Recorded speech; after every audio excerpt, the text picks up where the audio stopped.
अपना धनुष बाण लेते थे और शिकार को चले जाते थे। शिकार खेलने जंगल में जब जाते थे तो लंबे लंबे शिकार मार के लाते थे। देवी मने करते थे पहले गलती की है तो अब फिर कर रही हो अपराध और एडवांस कर रही हो। कहने लगे मेरा समय नहीं कटता है, चला जाता हूँ जंगल में, तरह तरह के जंगल देखता हूँ, शेरों को देखता हूँ, सारी तरह से देख करके और अपना समय कट जाता है, वापिस आ जाता है। अब पति से ज्यादा भी नहीं कर सकते, पति अपनी इच्छा से काम करते थे। एक दिन क्या हुआ कि पति का मोरा भिड़ गया और उधर नदी के किनारे और एक मृग पानी पीने आ रहा है और उधर ये अपना निशाना लगाए हुए हैं कि मृग पानी पीने आता है, पानी पीने का शुरुआत करेगा, हम बाण मारेंगे, अपने शिकार बनाएंगे। क्या बात है, कल घटघटवासी जी ने बताया है कि आपको बताया था एक कुत्ते बारी कहानी सुनाई थी। क्या कुत्ते ने मना कर दिया यमराज से, क्या मुझे हर जन्म में मैं जाने को तैयार हूँ, लेकिन मानव जन्म में मुझे मत पहुंचाना, क्योंकि मानव जी किसी का नहीं है, जैसा मन आता है वही करता है और इसलिए इसकी नैया डूब जाती है। इसलिए उन्होंने अपनी इच्छा के अनुसार जैसे मृग पानी पीने को लगता है और निशाना बना करके बाण चला देता है और बाण जैसे मृग की लगा और मृग वहीं पर गिर जाता है और गिर जाते ही मृग की आत्मा से, हृदय से आवाज आई और रोष में मृग फिर से खड़ा हो जाता है और बड़ी नजर गहरी लगाकर देखा। मैंने कहा और मैं ये देख रहा हूं क्या कौन ऐसा दुष्टाचारी है जिसने मेरे जीवन में आज बाण चलाकर मेरा जीवन हरण किया है। मैंने उसका कोई खेत नहीं खाया, मैंने उसका कोई नुकसान नहीं किया, मैंने आखिर उसने मुझे बिना निष्पराध क्यों मारा है। और मृग देख रहा है और देखने के साथ साथ में और बदक भाई खड़ा हो जाता है जिसने बाण चला करके मृग को मारा और खड़ा हो जाता है। उन्होंने कहा, मृग कह रहा है कि तेने हे बदक, तेने मेरे साथ में जो अन्याय किया है इसका तुझे भुगतान करना पड़ेगा, भुगतान करना पड़ेगा। तो आत्मा कह रही है, हे बदक तूने मुझे, हे बदक तूने मुझे मारने से अपराध, हे बदक तूने मुझे मारने से अपराध, मरने का कोई गम नहीं, नाशमान संसार। ये बदक तूने मुझे निष्पराध मार कर तेने मेरे जीवन की तमन्ना को तोड़ा है और मुझे मरने का कोई गम नहीं है, क्योंकि यहाँ कोई रहेगा नहीं, कोई आज जाएगा कोई कल जाएगा, क्योंकि ये देश वीराना है, यहाँ अपना समझ रखा है, यहाँ कोई नहीं रहेगा, यहाँ से सबे जाना है, इसलिए मुझे मरने का गम नहीं है। बात यह है कि मेरा जीवन जो तूने मुझे निश्चल मारा है ये मेरे आत्मा को भाग गया है। तब वो फिर कह रहा है कि तेने मुझे अगर जीवा के स्वाद के लिए अगर मारा है तो चल कोई बात नहीं है, मैं तो तेरे जीव के स्वाद के लिए तेरे काम आ जाऊंगा और जा दिन तू मरेगा ता दिन कुत्ता कौवा भी तुझे खाने के लिए तैयार नहीं होंगे। तेने मेरे साथ में छल किया है, इसलिए शाम तुझे क्या मिलेगा। और वो कह रही है मृग की आत्मा, खाना मेरे मांस को, तेने मेरे मांस के पीछे तो मारा है मुझे। आदमी क्यों किसी के साथ में छल करता है? पैसे के पीछे, ठीक है ले जाना पैसे, ले जाना इसे। जब सुई की नोक नहीं ले जाओगे तब दौलत कहाँ लेके जाओगे, और जब नहीं ले जाओगे तो छल कपट क्यों कर रहे हो। इसलिए उन्होंने कहा खाना मेरे मांस को और चखना इसका स्वाद, काया मेरे चर्म को मत करना बर्बाद। ठीक है, अगर मेरे मांस खाने के लिए तूने मुझे मारा है तो चुन चुन के बड़े स्वाद के साथ खा लेना। एक उपकार कर देना मेरे पर, मेरा चरम बर्बाद मत करना। ये दे देना किसी हरि भक्त को। हर भक्त जब इसका आसन बना करके बैठेगा, आसन बनाकर बैठेगा और ध्यान करेगा तो क्या कहेगा, इसीलिए दुनिया में नर देह पाई, जप कृष्ण माधव जो सुख जाओ भाई। इस प्रकार से भजन करके और नीति नियम का पालन करेगा और भजन करने वाले का और मेरे का दोनों का उद्धार हो जाएगा। और तैने जो किया है तुझे तेरा इस दंड का फल मिलेगा। इतना कह करके मृग अपना शरीर छोड़ देता है और उधर दुष्टाचारी जिसने मृग को मारा वो चक्कर में पड़ जाता है। कहने लगा मैं कितना गिर गया, ये पशु होते भी इसने आकर के ऐसी ऐसी बातें मेरे सामने की हैं जो मैं मानव होते भी मेरी धिक्कार है मुझे। और मैंने इतना गिर गया हूं जो मैं किसी जीव की भी सहायता नहीं कर सकता। इतना गिर गया हूँ, जीव का मार करके अपना शिकार बना लेता हूँ। मैं इतना गिर गया हूँ कि मैं गरीब को भी पस्त करके उसकी संपत्ति लूटना चाहता हूँ। इतना गिर गया हूँ, क्या मुझे नहीं गिरना चाहिए। और उसकी आत्मा उसे धिक्कारने लगी, क्या तू जीवन में जीवित रहने लायक नहीं है। आत्मा धिक्कार रही है और धनुष बाण वो वहीं तोड़ के डाल देता है और वहीं से आगे घर की ओर चल देता है। कहने लगा अब आज से शिकार नहीं खेलूंगा।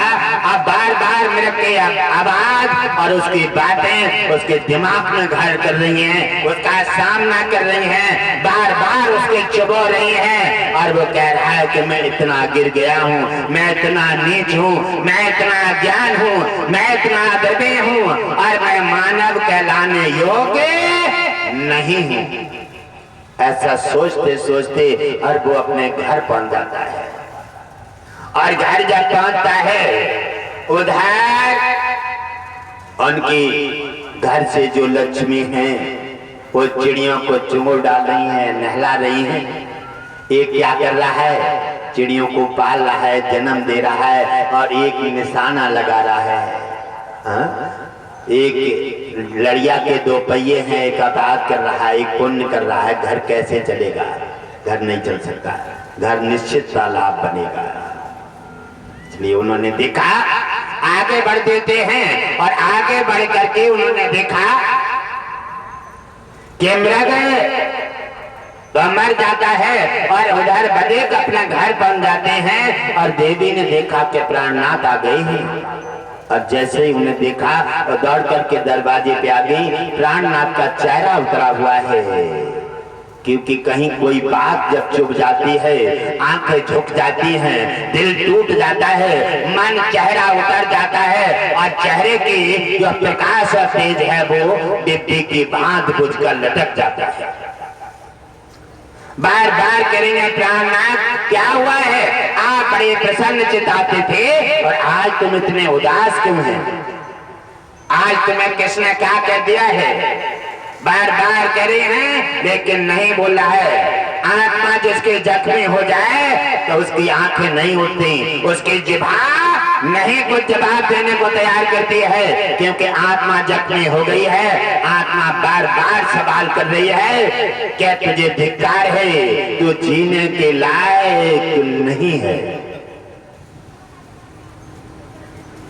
बार बार बार के कहने से, और जब बार बार कहने हैं बोले, कहने लगे मैंने ऐसे ऐसे एक मृग मार दिया है, और मृग की बातें सुन करके आज मेरा जीने को मन नहीं करता है, और मैं चाहूं कि मैं मर जाऊं, और मैं आत्मा कह रही है कि मरो, तुम जीने लायक नहीं हो, तुमने धिक्कारता की है, तुमने एक सनातन एक जीवों पर वार किया है, और मृग की आत्मा ने तुम्हें ऐसे बोलों से तुम्हें जख्मी बना दिया है, इसलिए मैं जीना नहीं चाहता, तुम्हारे यहाँ तक आ गया हूँ, अब मैं निश्चित मरूंगा, मेरी आत्मा मुझे धिक्कार रही है और मैं मरने जा रहा हूँ। कहने लगे प्राणनाथ आप मर जाओगे, हम किनके सहारे जिएंगे, और पत्नी फूट फूट कर रोने लगी, और कहने लगे अगर तुम रोना चाहते रो रही हो, आप मुझे बचाना चाहते हैं, एक ही साधन है क्या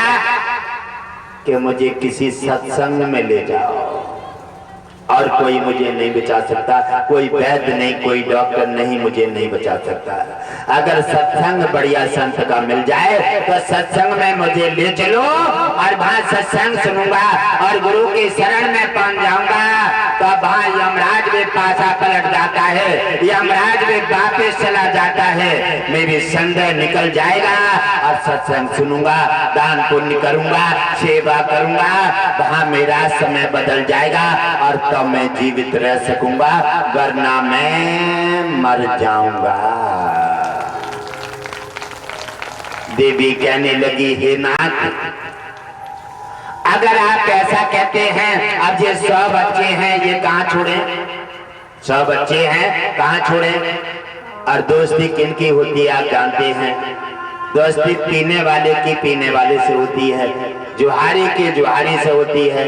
कहते हैं ऐसे में तैसो मिले, मिले नीच में नीच, और पानी में पानी मिले, मिले कीच में कीच, ऐसे में तैसो मिले, हाजू हाजू होए, और झूठा में साचो मिलेगा, तत्काल लड़ाई हो, तो कई वो ऐसा सुना है झगड़ा हो जाएगा।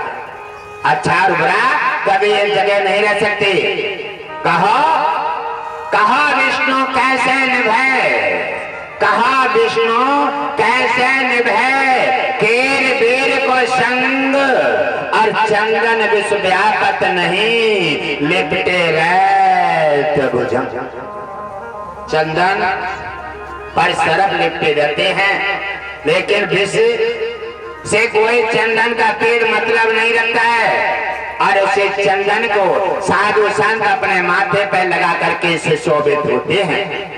ऐसे ही भक्तों को कभी भी बुराई से मतलब नहीं रखना चाहिए, और अच्छाई को ग्रहण करके और भक्ति मार्ग में आगे बढ़ जाना चाहिए। वही भगवान के प्यारे हो जाते हैं, और भगवान उन्हें अपना स्वामी बन करके बना करके और अपनों सेवक बन के कल्याण कर देते। अब उन्होंने जाकर के उनके पास पहुंचते हैं, तो कहने लगे हमारा एक मित्र है, और उसको चिड़िया दे दे रहे हैं। अच्छा है, क्योंकि वो शिकारी थे, वो भी शिकारी था, अच्छा तो हो नहीं सकता। और कहने लगे मित्र को दे दे रहे हैं, और लौट कर आएंगे तब तक मित्र देख रेख करेगा। चलो खैर नहीं मानते हो, आपकी बात माननी पड़ेगी। आप कहते हैं हम जीवित नहीं रहेंगे सत्संग के बिना, तो चलो तुम्हें तो सत्संग ले जाना पड़ेगा। चिड़ियों को उन्होंने उसके हवाले कर दिया। अब बबूल से उतार करके पेरिया पे टांग दो, और जाकर के उन्होंने देखा मित्र के लिए चिड़िया सौंप देते हैं, और वो अपने पति को लेकर के सत्संग चले जाते हैं। घटघटवासी जैसा सत्संग जहाँ चल रहा था, और फिर जाकर के अपना आसन लगा देते हैं, सेवा करते हैं। विचार सुने, उनका मन बदल गया, मन बदल गया, और सत्संग में सुना कि जो भी कहा है वो विष्णु ने, और जो कराया है वह विष्णु ने। सर्वशक्तिवान परमात्मा है, सब कुछ मेरा है, और तू तो एक माध्यम है। अब मैं तुझे इशारा दे रहा हूँ, वह कर्म कर और तेरा उद्धार हो जाए। बात सुन करके और उनका ध्येय बदल जाता है और धीरे धीरे 100 दिन तक सत्संग में रहे। 100 दिन सत्संग में रहे और उधर उनका मित्र था जिसको चिड़िया दे दी थी और वह भ्रष्टाचारी था, चांडाल था।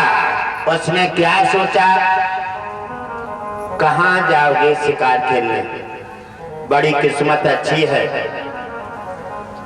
और ये 100 चिड़िया हैं, 100 दिन कट जाएंगे। वो एक चिड़िया को रोज मार देता था और मार कर खा लेता था। उधर 100 दिन इनके बांध देते हुए और 100 चिड़िया 100 दिन में मार करके उस दुष्ट ने खा करके और उनका तमाशा खत्म कर दिया।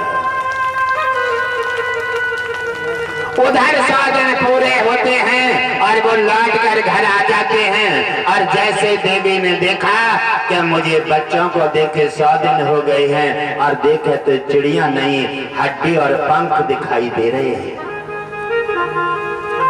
आवाज दी और कहा, दौड़ करके पहुंच गई, अरे कहो मेरे बच्चे कहाँ हैं?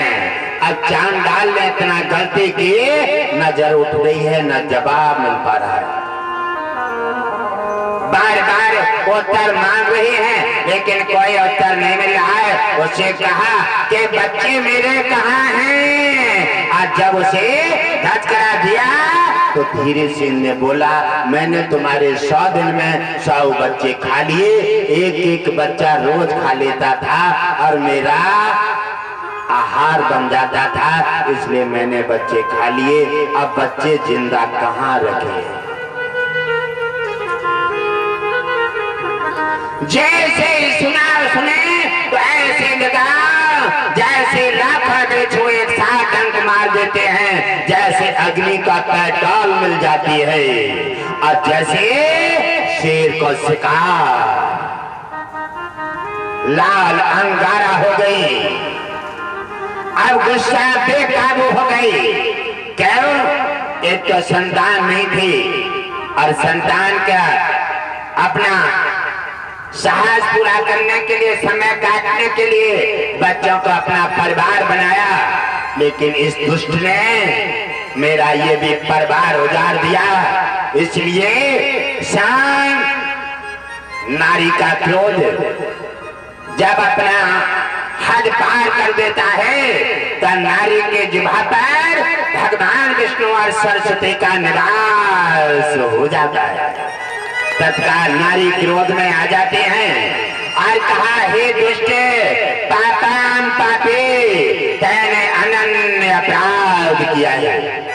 एक तो तैने दोस्ती में खलल डाला है और तैने मेरा विश्वास में आग लगाई है और तैने अपना नारी का जो तैने साहस खत्म किया है, इसका तुझे दंड का भुगतान करना पड़ेगा।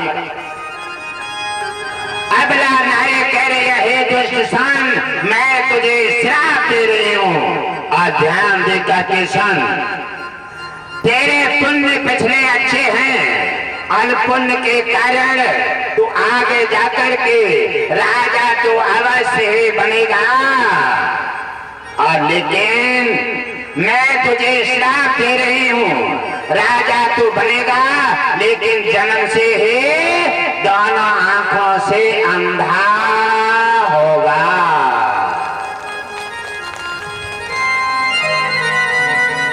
क्योंकि आंखों से होते हुए दोनों और फिर अच्छा बुरा नहीं देख सकता, तो आंखें ये वजन लग करके क्या करेगा शरीर में? आंखें अच्छा बुरा देखने के लिए होती हैं। पत्नी इसलिए होते हैं, अगर पति गलत रास्ता जा रहा है तो पत्नी उसे संभाल ले, अगर पत्नी मार्ग बदल रही है तो पति उसे संभाल ले, इसलिए दोनों मार्ग मिलाए जाते हैं और तब गृहस्थी आगे बढ़ाई जाती है।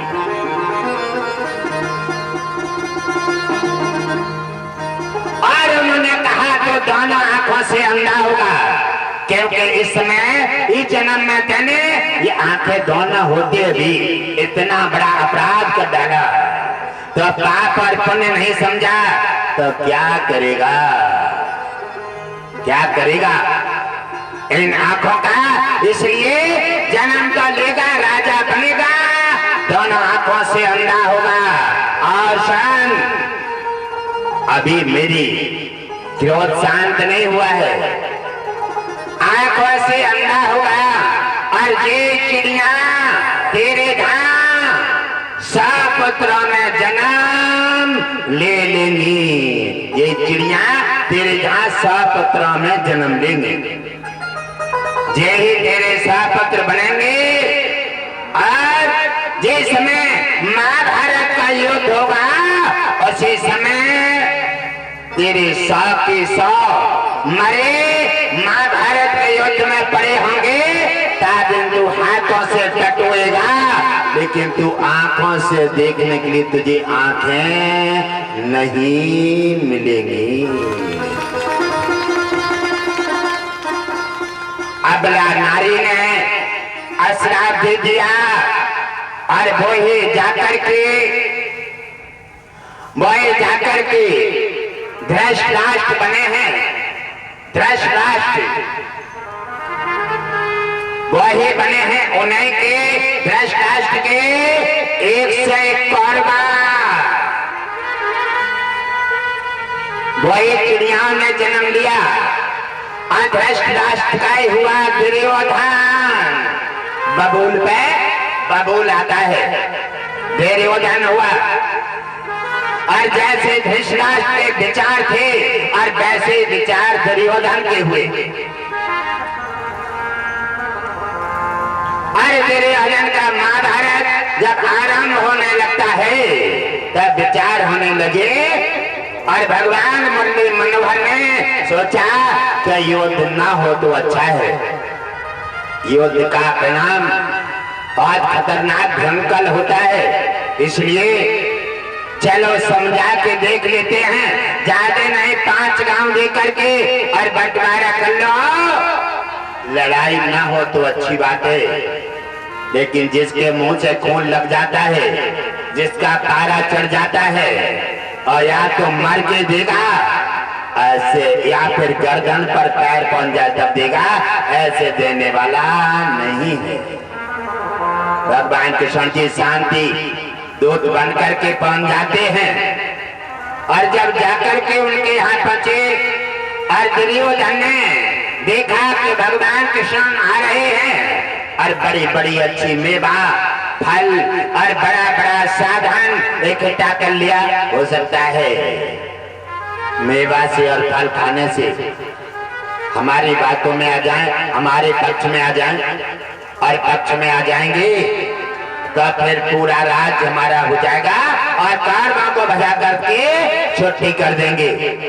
और जे ही रोड़ा है, अगर जे बने रहे तब पांडवों का कुछ नहीं बिगड़ने देंगे, इसलिए चलो इन्हें अपने पक्ष में कर लेते हैं और पांडवों को भजा करके राज्य हड़प लेते हैं। जब जाते हैं वो और उनके पास पहुंचे, आओ बैठना हुई, रामा कृष्णा हुई। और जब उन्होंने मेवा उनके सामने सबक बढ़ाई है तब मेवा में और उस नाश्ता में और दुल्हन आ रही है अहंकार की। और कृष्ण जी ने इनकार कर दिया, कहा और इनकार करके और विदुर जी के यहाँ जाकर के बथुआ का साथ आया। विदुर जी के जहाँ जाकर के बथुआ का साथ आया, बथुआ का साथ आया विदुर जी के जहाँ, कहा दुर्योधन के मेवा त्यागे साग विदुर घर खाए और सुबरी के बेर सुदामा के कंदुल रुच रुच भोग लगाए। घटघटवासी जी ने कहा, भगवान हमेशा भाव का भूखा है, तुम्हारी मेवा का नहीं। दुर्योधन के जहाँ जाकर के बथुआ का साग खाया और विदुर के जहाँ और दुर्योधन की मेवा को त्याग कर दिया और दुर्योधन नाराज हो गया। और दुर्योधन जैसे नाराज हुआ, पारा चढ़ गया और कहा, अच्छा तुम्हें हमारी मेवा अच्छी नहीं लग रही है, लगता है कि तुम्हारे कुछ बाकी है।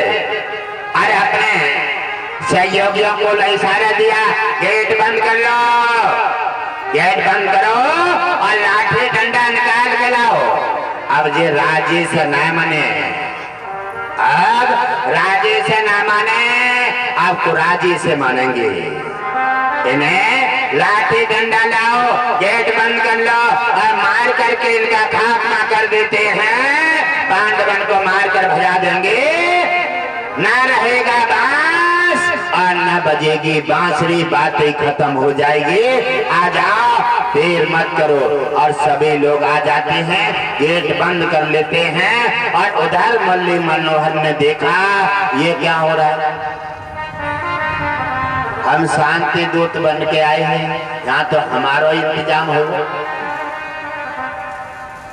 उधर सोचने लगे कि हमारा समय नहीं है और हमारे हाथों से इनकी मौत भी नहीं है, मौत तो आपके हाथों से है, हम क्या कर सकते हैं। इसलिए भगवान को भी उस समय अपनी लीला का चेत का नाटक दिखाना पड़ा और कहा, हे दुर्योधन तुम्हारी बुद्धि मारी गई है। अरे कहने लगा, अभी समझा देते हैं, चिंता मत करो, बुद्धि किनकी मारी गई है, अभी तुम रहोगे नहीं और तुम्हारे भगवान की मुरलियां तुम्हें अभी बोरा में भर देते, चिंता मत करो।